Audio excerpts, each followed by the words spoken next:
Hello students, class 12 chemistry chapter number 3 that is electrochemistry हम लोग कर रहे हैं। चलिए स्टार्ट करते हैं। हम लोगों ने स्टैंडर्ड हाइड्रोजन इलेक्ट्रोड के बारे में कहानी शुरू की थी कि स्टैंडर्ड हाइड्रोजन इलेक्ट्रोड का जो पोटेंशियल है वो 0 वोल्ट लिया जाता है और इस SHG की हेल्प से हम लोग बाकी के जितने भी हाफ सेल बनाएंगे उनका रिडक्शन पोटेंशियल फाइंड आउट कर सकते हैं। चलिए उसी के लिए हमें एक एग्जांपल इन्होंने दी थी, प्लैटिनम H2H पॉजिटिव, ये SHG है और हम लोग जिस हाफ सेल का पोटेंशियल पता करना चाहते हैं वो हम लोगों ने कॉपर का टेक ओवर किया है। और जब हम लोग वोल्ट मीटर से चेक करते हैं तो पोटेंशियल डिफरेंस 0.34 वोल्ट हमें मिल रहा है और ये जो वैल्यू है वो किस वाले की है, ये स्टैंडर्ड इलेक्ट्रोड पोटेंशियल है that is for half cell copper electrode के लिए। कॉपर ने क्या करना है, 2 इलेक्ट्रॉन्स गेन करने हैं और वो कॉपर में चेंज हो जाएगा। इसी तरीके से हमारे पास नेक्स्ट में प्लैटिनम हाइड्रोजन H पॉजिटिव यानी SHG है, लेफ्ट साइड एनोड का जो काम करेगी, और जिंक का जो आपके पास इलेक्ट्रोड है और जिंक का सोल्यूशन है वो एज अ कैथोड काम करेगा। और जब इसका पोटेंशियल या EMF कैलकुलेट किया गया दैट इज -0.76 वोल्ट, तो जो कि आप लोगों के जिंक के लिए स्टैंडर्ड रिडक्शन पोटेंशियल है। और जिंक भी यहाँ पे 2 इलेक्ट्रॉन गेन करता हुआ आपको दिखाई दे रहा है क्योंकि जिंक यहाँ पे एज अ कैथोड काम करेगा। Positive value of standard electrode potential in the first case indicates that Cu2 positive ions get reduced more easily than H positive ions. यहाँ पे क्या चीज है, हाइड्रोजन का जो ऑक्सीडेशन रिडक्शन पोटेंशियल है वो 0 वोल्ट है और जो कॉपर के लिए रिडक्शन पोटेंशियल आया है दैट इज 0.34 वोल्ट। कौन सी वैल्यू ज्यादा पॉजिटिव है कॉपर के लिए, तो यानी कि copper as compare to hydrogen ज्यादा इजीली इलेक्ट्रॉन्स गेन करता है, यानी कि इसका रिडक्शन ज्यादा आसानी से हो जाएगा as compare to hydrogen ions. The reverse process cannot occur, that is hydrogen ions cannot oxidize copper। लेकिन रिवर्स प्रोसेस पॉसिबल नहीं है, मतलब कॉपर जो है वो हाइड्रोजन से इलेक्ट्रॉन ले सकता है, यानी कि खुद का रिडक्शन कर रहा है और हाइड्रोजन का ऑक्सीडेशन कर रहा है, लेकिन हाइड्रोजन कॉपर से इलेक्ट्रॉन ले ले या कॉपर के आप बोलो कि ऑक्सीडेशन कर दे, ऐसा पॉसिबल नहीं हो सकता। Thus copper does not dissolve in HCl, इसीलिए कॉपर HCl में डिसॉल्व नहीं होता, मतलब कॉपर अपने इलेक्ट्रॉन लूज नहीं कर सकता, बल्कि कॉपर अगर H पॉजिटिव के साथ कंपेयर करेंगे तो वो इलेक्ट्रॉन हमेशा गेन करेगा। In nitric acid it is oxidised by nitrate ion. Nitric acid की जब हम लोग बात करते हैं HNO3 की, तो नाइट्रेट आयन के द्वारा ऑक्सीडेशन होती है, हाइड्रोजन आयंस के द्वारा नहीं। मतलब अगर आपको पी ब्लॉक का चैप्टर याद हो तो वहां पे आप लोग कॉपर के साथ रिएक्शन करवा रहे थे, तो वहां पे कॉपर जो था वो रिडक्शन सॉरी ऑक्सीडेशन में जा रहा था, लेकिन कहता है जो उसका कॉपर का ऑक्सीडेशन हुआ है वो हाइड्रोजन ने नहीं किया क्योंकि वो तो कर ही नहीं सकता, उसका जो ऑक्सीडेशन किया है वो नाइट्रेट के आयंस ने किया है। The negative value of standard electrode potential in the second case indicates that hydrogen ions can oxidize zinc। दूसरे केस में हमें वैल्यू नेगेटिव मिली है -0.76, तो इसका मतलब क्या है, हाइड्रोजन का तो ऑक्सीडेशन रिडक्शन पोटेंशियल 0 वोल्ट है और जिंक का मेरे पास आया है -0.76 वोल्ट, ज्यादा पॉजिटिव वैल्यू हाइड्रोजन की है, तो यानी कि हाइड्रोजन के आयंस ज्यादा आसानी से रिडक्शन में चले जाएंगे एज कंपेयर टू जिंक के आयंस, या फिर हम लोग ये बोल सकते हैं कि हाइड्रोजन के आयंस ज्यादा अच्छे से इलेक्ट्रॉन गेन करेंगे एज कंपेयर टू जिंक। तो यानी कि जिंक क्या कर सकता है, इलेक्ट्रॉन लूज कर सकता है जब वो H के साथ रिएक्ट करेगा, लेकिन गेन नहीं कर सकता।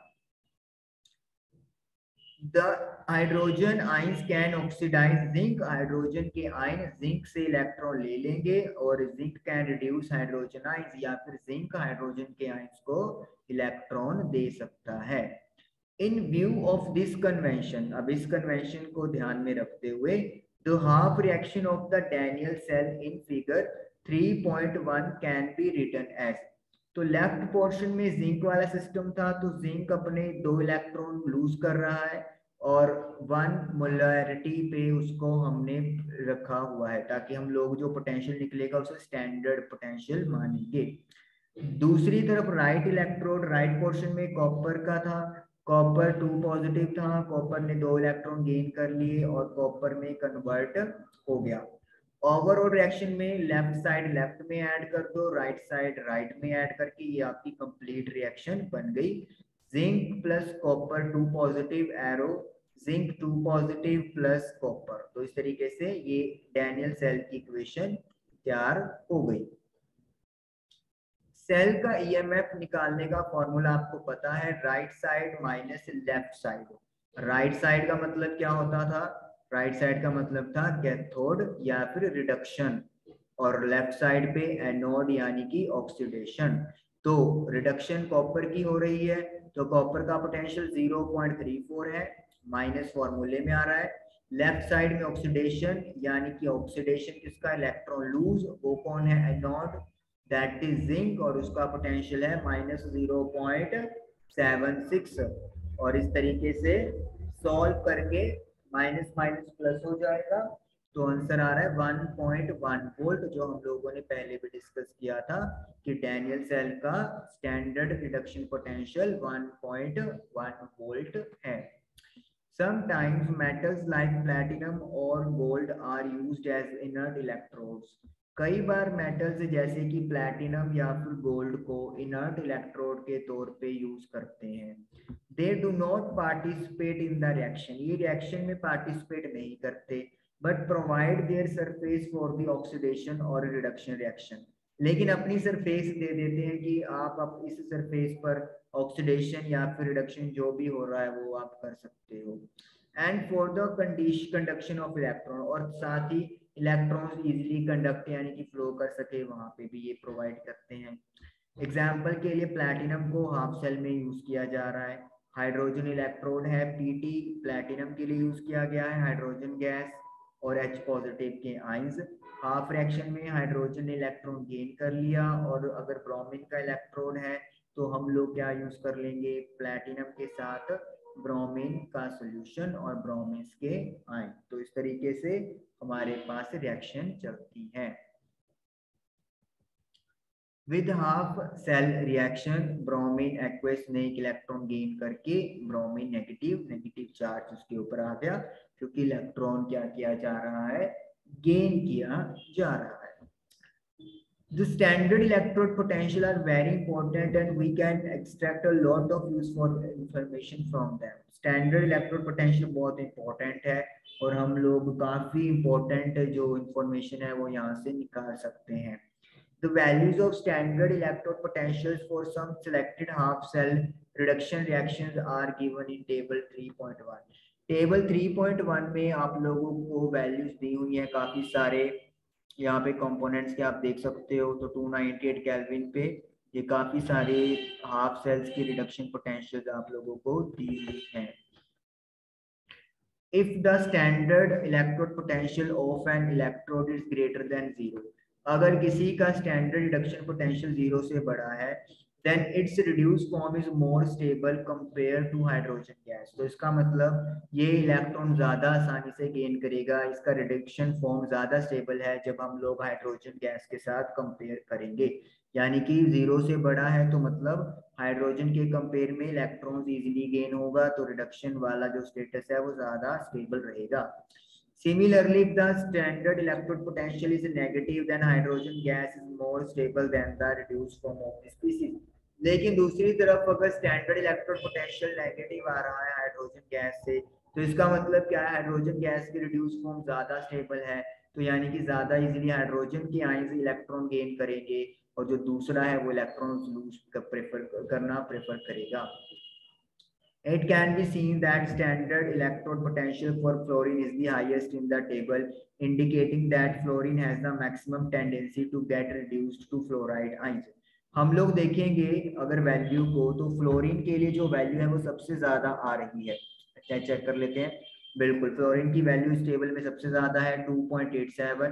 तो यानी कि ये आसानी से इलेक्ट्रॉन क्या कर सकता है, गेन कर सकता है। जितना ज्यादा वैल्यू होगा उतना ज्यादा इलेक्ट्रॉन गेन करना आसान होता है, क्योंकि हम लोग रिडक्शन पोटेंशियल्स की टर्म में बात कर रहे हैं। Therefore, fluorine gas is the strongest oxidizing agent। तो ये अगर खुद का रिडक्शन कर रही है तो कौन सा एजेंट होगा, स्ट्रॉन्गेस्ट ऑक्सीडाइजिंग एजेंट होगा। And fluoride ion is the weakest reducing agent, या फिर आप ये कह सकते हैं कि फ्लोराइड आयन सबसे जो वीक है, सबसे कमजोर रिड्यूसिंग एजेंट है, क्योंकि वो इलेक्ट्रॉन क्या है, गेन नहीं कर सकता। फ्लोराइड आयन का मतलब क्या है, उसने ऑलरेडी इलेक्ट्रॉन गेन कर लिया। अब इसका ऑक्टेट स्टेबल हो गया, तो ये अब ये क्या इलेक्ट्रॉन गेन करेगा, तो ये हाईली स्टेबल है, या फिर सबसे पावरफुल रिड्यूसिंग एजेंट, सॉरी सबसे वीकेस्ट ऑक्सीडाइजिंग एजेंट हो गया है। सबसे वीकेस्ट, क्योंकि ये और इलेक्ट्रॉन गेन नहीं कर सकता ना, तो इसीलिए वीकेस्ट रिड्यूसिंग एजेंट हम लोग बोलेंगे। रिड्यूसिंग मतलब खुद का ऑक्सीडेशन करना, मतलब इलेक्ट्रॉन लूज नहीं करना चाहेगा। क्यों करना चाहेगा, क्योंकि इसके पास अब स्टेबल है, कंप्लीट है, तो ये लूज क्यों करेगा, लूज नहीं कर रहा है तो मतलब रिड्यूसिंग एजेंट नहीं है, तो इसलिए ये वीकेस्ट रिड्यूसिंग एजेंट है। Lithium has the lowest electrode potential, indicating that lithium ion is the weakest oxidizing agent। Lithium का इलेक्ट्रोड पोटेंशियल सबसे कम है, तो इसलिए ये बताता है कि लिथियम आयन जो होते हैं वो सबसे कमजोर ऑक्सीडाइजिंग एजेंट होते हैं। यहाँ पे देखिए लिथियम जो है वो टेबल पे सबसे नीचे आपके पास है, तो -3.05, यानी कि इलेक्ट्रॉन लूज इजिली करेगा। इजिली मतलब ये रिड्यूसिंग एजेंट ज्यादा अच्छा होगा, लेकिन गेन नहीं करेगा, तो यानी कि ये ऑक्सीडाइजिंग एजेंट बहुत ज्यादा वीक है। तो लिथियम मेटल जो है वो पावरफुल रिड्यूसिंग एजेंट है, लेकिन अगर लिथियम एटम की बात करेंगे तो वो सबसे पावरफुल रिड्यूसिंग एजेंट हो गया। रिड्यूसिंग एजेंट मतलब खुद का ऑक्सीडेशन, यानी खुद इलेक्ट्रॉन लूज करना प्रेफर करेगा, तो इसलिए पावरफुल रिड्यूसिंग एजेंट है लिथियम मेटल। लेकिन अगर लिथियम आयन की बात करेंगे तो वो ऑक्सीडाइजिंग एजेंट वीकेस्ट है। It may be seen that as we go from top to bottom in table 3.1, अगर हम लोग टेबल 3.1 में टॉप से बॉटम पे जाते हैं, the standard electron potential decreases, तो पोटेंशियल की वैल्यू कम होती जा रही है। And with this decrease the oxidising power of the species on the left, और जो ऑक्सीडाइजिंग पावर है स्पीसीज की वो भी कम होती जाएगी जो लेफ्ट साइड पे है। And increases the reducing power of the species on the right side of the reaction, और रिएक्शन के राइट साइड पे जो स्पीसीज है उनकी रिड्यूसिंग पावर बढ़ती जाएगी। तो ये बात आप अपने माइंड में बिठा लें कि जब इलेक्ट्रोड पोटेंशियल की वैल्यू, इलेक्ट्रोड पोटेंशियल की वैल्यू, रिडक्शन पोटेंशियल हम लोग बात कर रहे हैं, जितनी ज्यादा कम है, मान लो पॉजिटिव है +2, फिर कम हो गई 1.5, फिर 0 चली गई, फिर नेगेटिव हो गई, मतलब जितनी ज्यादा कम होती जाएगी उतना इजीली वो इलेक्ट्रॉन क्या करना प्रेफर करेंगे, इलेक्ट्रॉन लूज करना प्रेफर करेंगे। और इलेक्ट्रॉन अगर लूज करना प्रेफर कर रहे हैं तो इसका मतलब उनको इलेक्ट्रॉन गेन करना क्या है, डिफिकल्ट होता है।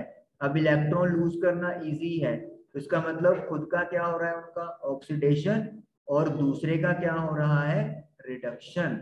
तो रिड्यूसिंग एजेंट स्ट्रॉन्ग वाले ये होंगे।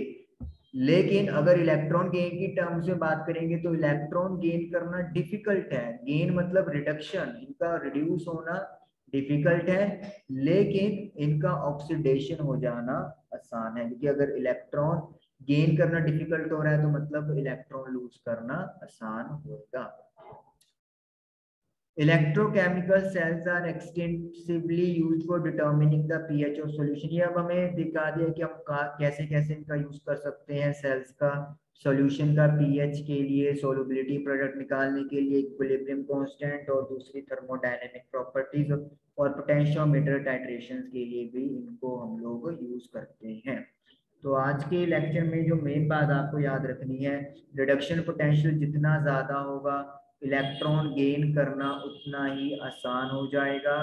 इलेक्ट्रॉन गेन करने का मतलब है रिड्यूस होना, रिड्यूस मतलब ऑक्सीडाइजिंग एजेंट उतना ही स्ट्रॉन्ग होगा।